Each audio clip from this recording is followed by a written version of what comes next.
My name is Lillian Hipolyte Mushi. I'm the Nafasi Art Space Director based out in Dar es Salaam, Tanzania.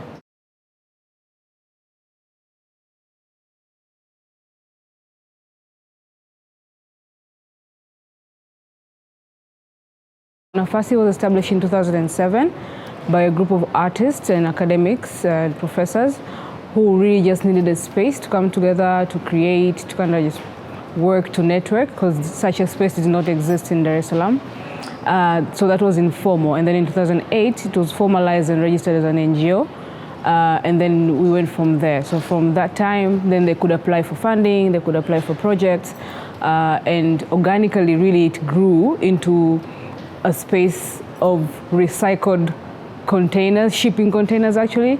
And most of them are, we call them sculptures, but they're like reject containers that were turned into co-working spaces, studio spaces, classroom, offices, and until today they exist. That's our kind of mode of operation. And then Nafasi in itself, so Nafasi as a word is a Swahili word which has two meanings. It means space, so there's a huge space that artists can come and work. But it also means opportunity and chance. So what we do as an NGO is just that to artists. We give them the space to come and create, and we support them with opportunities, or either through training, through our residency program, through our academy program that we train artists and curators. And mostly we support emerging artists, visual and performing artists, as well as youth and underprivileged artists. Part of our programming includes what we established as the Nafasi Academy. Nafasi Academy is an alternative curriculum to training artists and arts managers and curators, and we do it on a yearly rolling basis. So for this year, for example, we're doing the curatorial and arts management academy until the end of the year, and then for next year we take on visual artists. We also have a number of galleries that artists are welcome to put on their own private show, or we curate our own shows on a quarterly basis. So we have about 3 galleries, 1 permanent one and 1 rotating one, and 1 a public gallery. And then on the visual side again, we have a residency program. So every October we have a call for residential artists, and we really encourage international artists to apply, because when they come, then we pair them with a local artist that they can now have a collaboration and learning opportunities through our hangouts, through artists' open studios and the likes, right? And then again on the visual arts, so we have the gallery, the residencies, and the academy that is our core programming. And then we have a performing arts side which supports musicians, dancers, DJs, you name it, so on the performing arts side. But also recently we've established the Digital Academy and the Film Club. So those give opportunities for new medium artists, or rather introduces artists to new medium. So our Film Club is completely free. That means we have a facilitator who is a filmmaker who kind of just trains young filmmakers in Tanzania to do short experimental films, then which we go on to kind of help them with screenings, sometimes in Nafasi, sometimes in partner organizations such as like ZIF, this upcoming in different festivals. And then we have the Digital Lab, which is a space really for experiment, for artists to come and experiment with digital medium. And we're really hoping, for example, now with the call that's out, this will be our vehicle really for the moving image artists to use, to train, to collaborate and to create their work, right? And then on the other side, we also sub-grant to artists through our Feel Free program. So this is a termless grant. It is just that, feel free.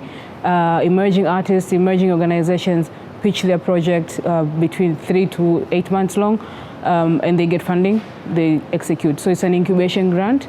So part of the programming is supporting with core basic training such as like finance, M&E, maybe fundraising.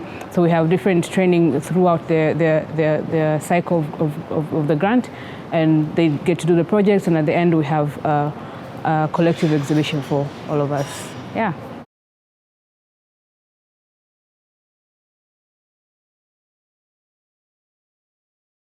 So actually it's weird because I trained as an artist, for university I was a painter and sculptor, And then when I was in university, I got cold feet because like like Gosha, we all went to London to study this great education. And then when I was there, I started thinking to myself, how am I going to survive as an artist, right? It made sense because I was always going to go back to Tanzania. And in my head at that time, it made sense to switch to design as a formalized a little bit of a program. So I did that. And I went back and worked as a designer for a while, a user experience designer, business designer, and worked in marketing and strategy and the likes, right? And then, like many people during the pandemic, you start to question yourself and think through, what is this really where I want to be, what I'm going to be doing after 6-10 years of out of university. And then I kind of stopped working for a corporate and opened my own company for a bit. I was doing design services.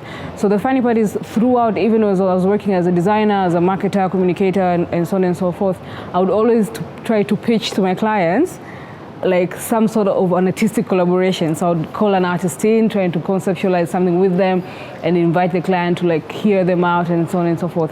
It's hard to convince corporates to do that, but you know, we figure out a way. So when I got out of the job and got into my own studio, I started to think, how can I go back to the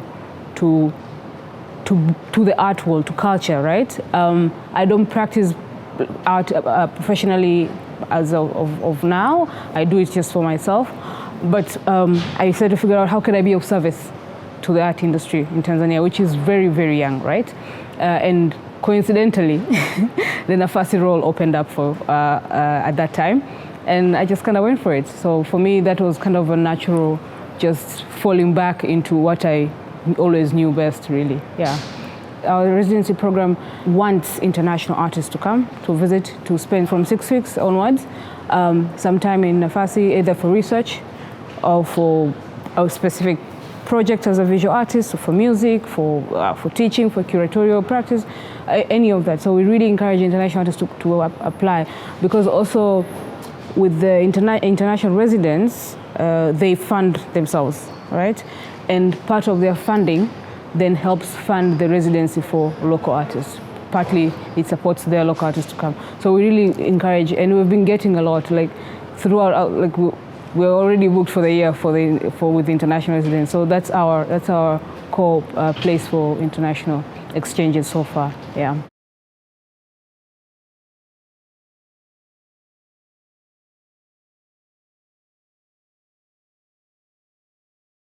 For us, it's a great opportunity for my artists. I call them my artists. It's a great opportunity for us because we often have trouble securing residency opportunities outside of Tanzania, outside of Africa rather. In Africa, it's free movement, right? Outside of Africa, it's really, really difficult. And for the reasons that we'll talk about a little bit later, you know, visas and so on and so forth.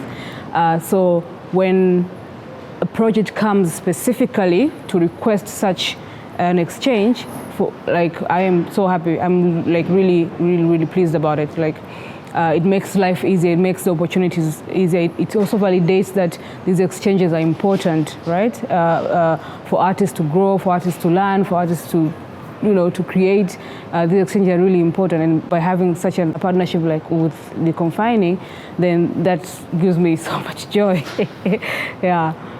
So I'm actually looking forward to go through this process and to facilitating the artists coming to Poland, and of course the other way around. I think there's a common thread with artists that's to do with funding generally all over the world. So I don't want to go into that so much because that's like a global issue, right? For me, in Tanzania specifically, our artists have several other problems which are quite basic, but they shouldn't be really, right? And that's a worrying part. One, access to education, just general education. That's a problem for our artists, hence the academy that we've established. We just want to give access to basic education, it being technical or it being like finance and whatnot, or it being like actual artistic skills, right? So we just want to give them that. And then the ecosystem of the art world has gaps in itself. So you have artists, but you don't have curators or arts managers. So artists just exist and produce, and they don't know what to do next, right? So we want to close that gap. So that's another problem that we have with our artists. The other thing that we have is, of course, markets, right? So the exposure to new markets, the exposure to just international markets, for example. And in that realm, what we have done in the digital space is we have created an app that will be coming out in about 2-3 weeks, which is accessible, of course, through the App Store. And you can buy art, you can buy prints that are produced by our artists at Nafasi. And of course, our work, all the work and the shows that we produce is available on our website, nafasiartspace.org, or on Google Arts and Culture platform, right? So in that capacity, we're trying to just give those digital platforms to artists, so they have access to new markets, they have access to other artists, they have access to new information, right? Another challenge I would say, of course, is for our own artists is the idea that they can even live and make a living with art. So you train and have a brilliant mind of a person, but that perseverance and mentorship that lacks within the artistic community, someone will just easily give up and go do something else, either become a driver and whatnot. And then all that talent is gone, all that the voice is gone, and those are the gaps that we see above funding and all the other bureaucratic stuff, right, for us, yeah. And then with the digital lab, what we're also trying to do is experiment with mediums of conserving art and then showcasing art. So some of the things that we are trying to fundraise for is, for example, the 3D scanners and the 360 cameras, so guys can visualize, can like have access to like exhibitions in real time. We have just recently finished a partnership with a professor teacher who does 3D printing just to teach these new mediums to artists and how they can then preserve and show their work differently, right? Of course, there's people who have interest in AI as well, but that's also a separate conversation that we also need to to grasp first before we offer it as a medium to our artists. Yeah, but yeah, to leave that room open for experimentation, I think will help our artists also just expand themselves. Yeah.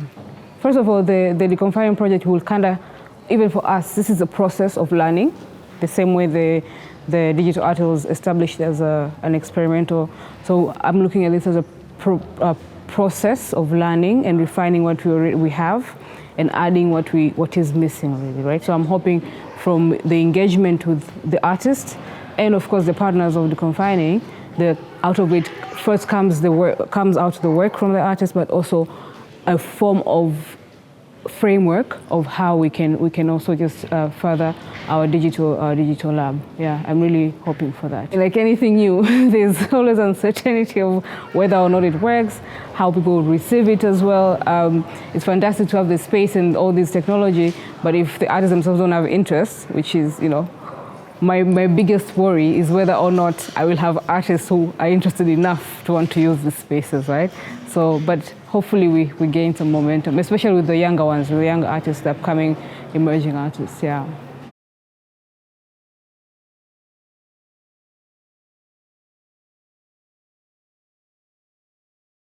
Actually, okay, so I am lucky that I'm here, to be honest, right? And I'm lucky in a sense because the process I went through was successful in the end, right? So what happened was for about 4 weeks, right, we had gathered all the papers. Of course, Carolina and Tim had come to Tanzania. We had spoken about the project, there's potential, and we had agreed on a partnership. But then for about 4 weeks, had gathered all the papers that are required or outlined in the website. And then the final paper is that you have to book an appointment and fill out a form and you go. But that appointment button never works. It never worked for 4 weeks. Every single day, either me or my colleague would check if the appointments are available. In the end, initially I had emailed the consulate directly myself, right? And I didn't get any response at all. And then what we had to do, I think closer to the date, we emailed Carolina to help us really, because she had been to Tanzania, and I think she had also had time to kind of form relationships with the Tanzanian consulate. She had to make the appointment on email on our behalf, and only then did the consulate respond to my email to say, oh, I've received your request from your partner, then and then she will send you when to come. So then we went, right? Great. We show up to the appointment. It was 11 a.m. and I think the consulate had not notified the security. So because we did not have the form, that was a whole different experience. First, the security place is tiny, and your big glass is there, and you're speaking into a mic, and you're being coerced, like you're not doing it correctly, move to the left, move to the right, right? Already, I'm annoyed. Already I'm traumatized. I'm like, guys, I'm not trying to attack anything. I'm not going there for anything wrong, or this is like a project, an important project at that, right? An important project for not only for Tanzanian artists, but also for Polish artists, right? It's an important exchange program. And I don't think they understand that. I don't think they understand. And some of the questions, it was so shocking the other day to hear that they were asking, are we recognized? Like, these people who are coming to Poland, are they recognized? By who? I'm recognized in my family, I'm recognized in my organization, I'm recognized in my country, as a person too, as a human being, right? So what recognition do I need, right? And then we went through that, and then we went to the consulate. Very nice. We did the visa, which coincidentally didn't take that long, really. The actual process of getting the visa doesn't take that long, right? We got it, we came out, then we prepared for travels. Then I'm now leaving Tanzania to come here. Just as we enter the airport, the first, like literally not less than 500 meters, we were questioned by the Drug Control Authority. Where they are like, we're from the Drug Control Authority, where are you going? I just got here, maybe I came to pick someone up. You don't even know that, right? So, and then we go to the desk, we check in, and the lady at the desk says, I cannot put your bags into the plane until immigration clears you. So I was like, guys, I already have a visa, obviously. I'm sure the visa guys did their work in making sure that I'm recognized, and I'm not trying to attack anyone. What is this now? So we went through the immigration process for like half an hour of questioning what we're doing, where are we going, where is this letter, where are we staying, who is taking you there, why are you going there, why is it important? And I'm like, I simply just want to go and experience Poland. For, as a cultural worker, and this type of exchange is important. So then after that, then you have to be like, guys, are bags in or not? So I think overall, even though I was kind of expecting it somewhat, it's still not a nice setup, a nice start to a trip of any sort, right? My mind frame already is prejudged. When I came in, I was like, I know this is going to happen. Like, I already prejudged that, right? So I think, I don't know if it's lack of trust, right? I was telling my colleague Samba earlier that maybe the countries need to go on a retreat and do like a trust exercise, right? I don't know who needs to do that, but someone needs to go on a retreat and do like a trust exercise, because we don't all want to come and stay forever and ever and ever. Neither do all Polish people want to come to Tanzania and live there forever and ever and ever, right? We don't all have like malicious reasoning to want to travel, and to prejudge that, or to come with the mentality that everybody's out to get something, that's why they want to come. That is what makes this entire thing very hostile for everybody, right? That's why it makes it really hard, or it's discouraging, for example, for me to even want to come next time, for example, right? I'll be like, but then the entire thing is so hectic and it's so much. Whereas I should be free. Our artists should be free to cross, to move, without prejudice, without so much bureaucracy, right? I know it's not always perfect. I know there has been maybe things that have happened that might alert such a thing, but we cannot always go in with they're all like that, right? We're not all like that. But yeah, it's been an experience to get here.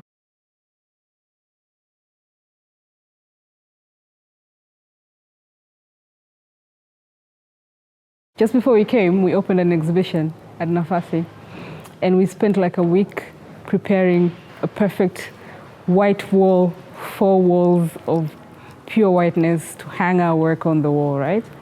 And then we come here and survival is happening in such a space, right? So to say, it's basically what was here, and artists are working with the context of what this building is, which was abandoned, somewhat semi-abandoned, right? And that's really exciting. I think for what I'll take back, at least to Nafasi, is the idea of embracing the space as it is, right? Not wanting to emulate this idea of what art should look like or where it should be placed, how it should be placed, shiny walls, and so it's nice, it's clean, but it doesn't do anything. It doesn't provoke very much conversation, and something like this really does provoke something, because you get even mixed audience. You get audience who come for the art, but also audience who come for the history of the space. You get audience who come for these conversations, right? So I think it opens up the pool of audience that we can get. So that embracing of these of where we are, how we are, and the space that we operate in, that's what we really take back to Nafasi. Yeah.